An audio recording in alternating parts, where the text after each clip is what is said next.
Hello again, Tatyana. Andrew here once again.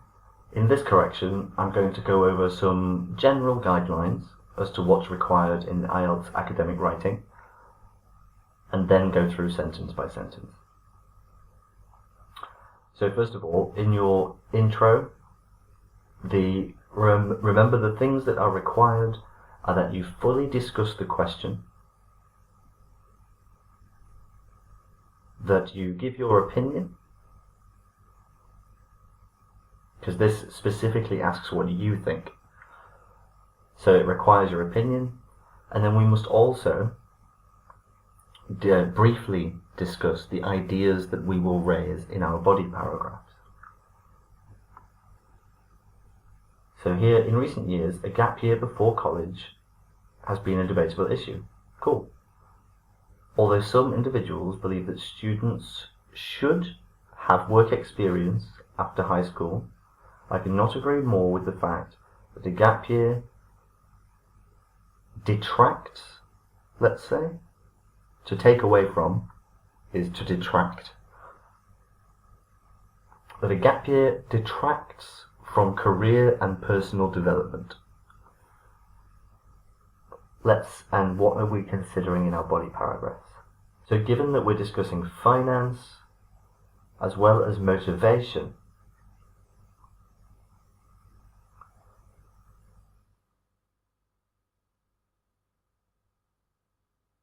so students who take a gap year usually drop classes. So we're talking about finance and the motivation to continue succeeding, which is covered here, but we could add on the end, detracts from career and personal development due to reasons of finance and motivation.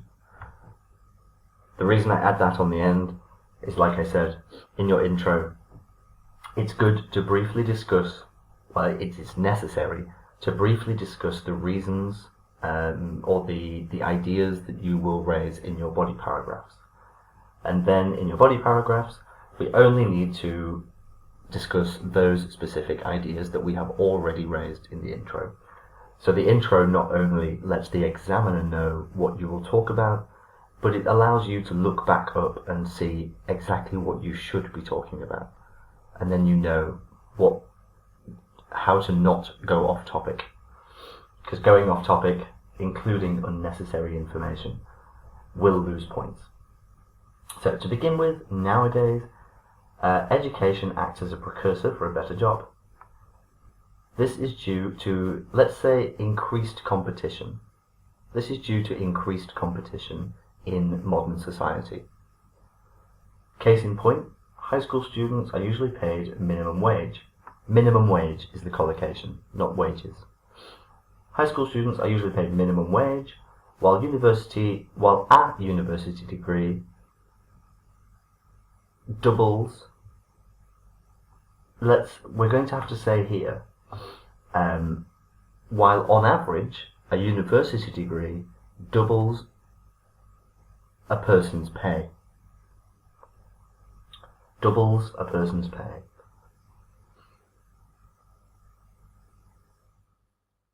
Even though some individuals dedicate the entire year to saving funds for education, this time is insufficient. Insufficient, one word rather than not sufficient.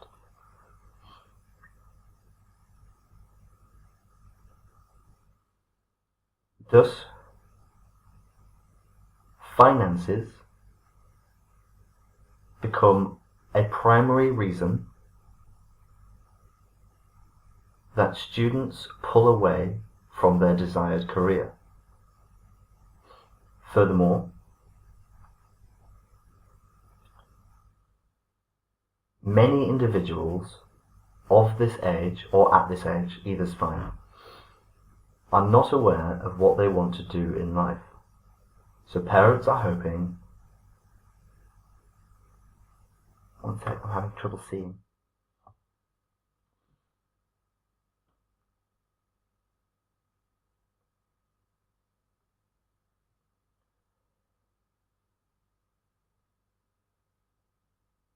I would say this is an unclear idea.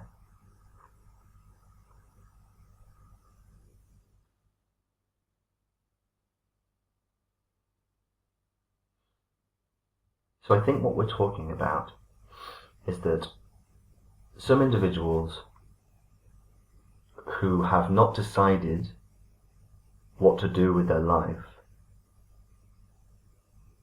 hope to develop their ambition, hope to become more aware of what they want to do, hope to develop their abilities, gain new experiences, and help them to find their place in society. In society, by the way, we don't need the by society. This is a common mistake. Place in society.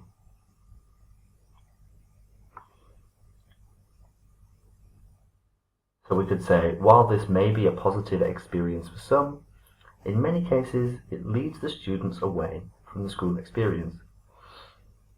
Let's not use this again. Only use this once.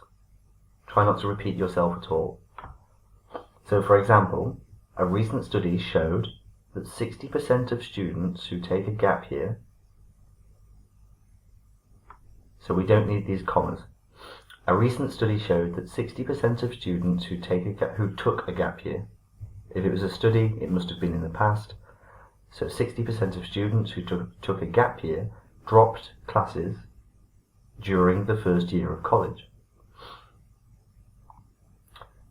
Therefore, it is a clear indication that taking time out before university causes personal academic development to be neglected. In conclusion, our working year before university plays a negative role for future career and personal development. Students, in general, should try to complete higher education before moving into the working field. Good. You have improved massively. I remember your first essay that you sent. This is considerably better.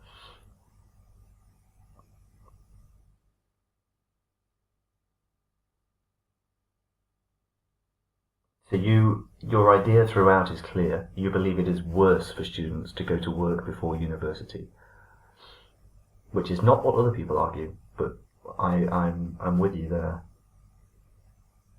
Cool, let's move on to your task 1. So, the first two pie charts compare the percentage of individuals who own a car in England and Scotland in 1995. We don't need these commas. Let's just say in England and Scotland in 1995.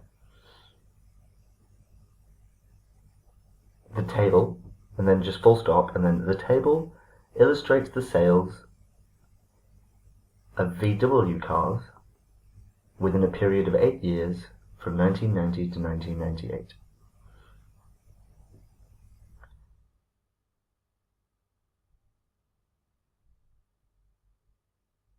Okay, so this is the difference between owning and leasing a car.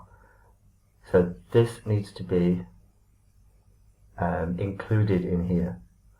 The first two pie charts compare the proportion of individuals who own or lease a car, or who owned or leased a car in England and Scotland in 1995.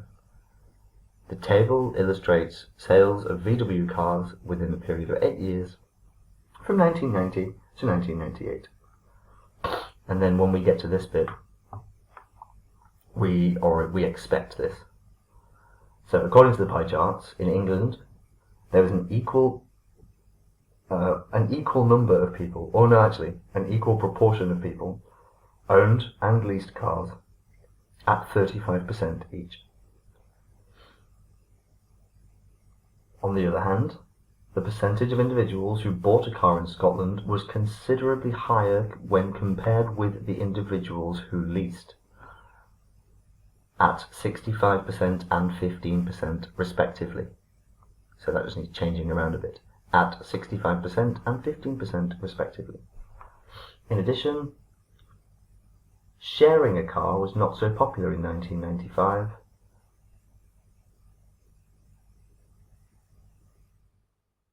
So what does this table measure? So it's the numbers of people, the proportion of people who owned, leased, or shared a car. This really needs to be covered in the intro.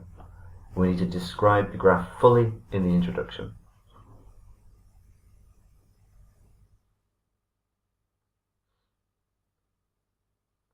We could say sharing a car was the least popular option in 1995, with only 15% of people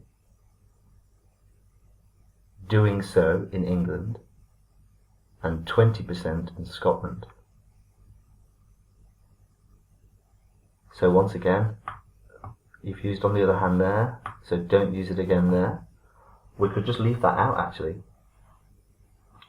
We could just start with, because now we're in a new paragraph, we know it's a new subject. So we can just say, the table, well, we don't need to introduce it again as well, because we've already introduced it up there. We can say, we can see in the table that sales in England of VW cars were much higher during the given period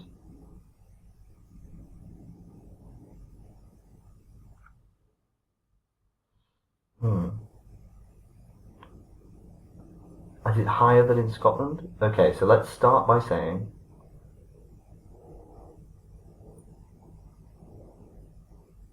from the table we can see that sales of VW cars were much higher in England than in Scotland.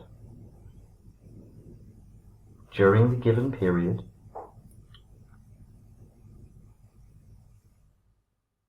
England saw a peak of 299,000 cars sold in 1997 and the least number of 200,000 in 1995. Scotland, on the other hand, we could say, because now we're not just using it at the start of a sentence, we're using it in the middle. So we could say, Scotland, on the other hand, fluctuated throughout the period, starting at 190,000 cars sold and finishing at 145,000 cars in 1998? Yes, in 1998. And that would be sufficient.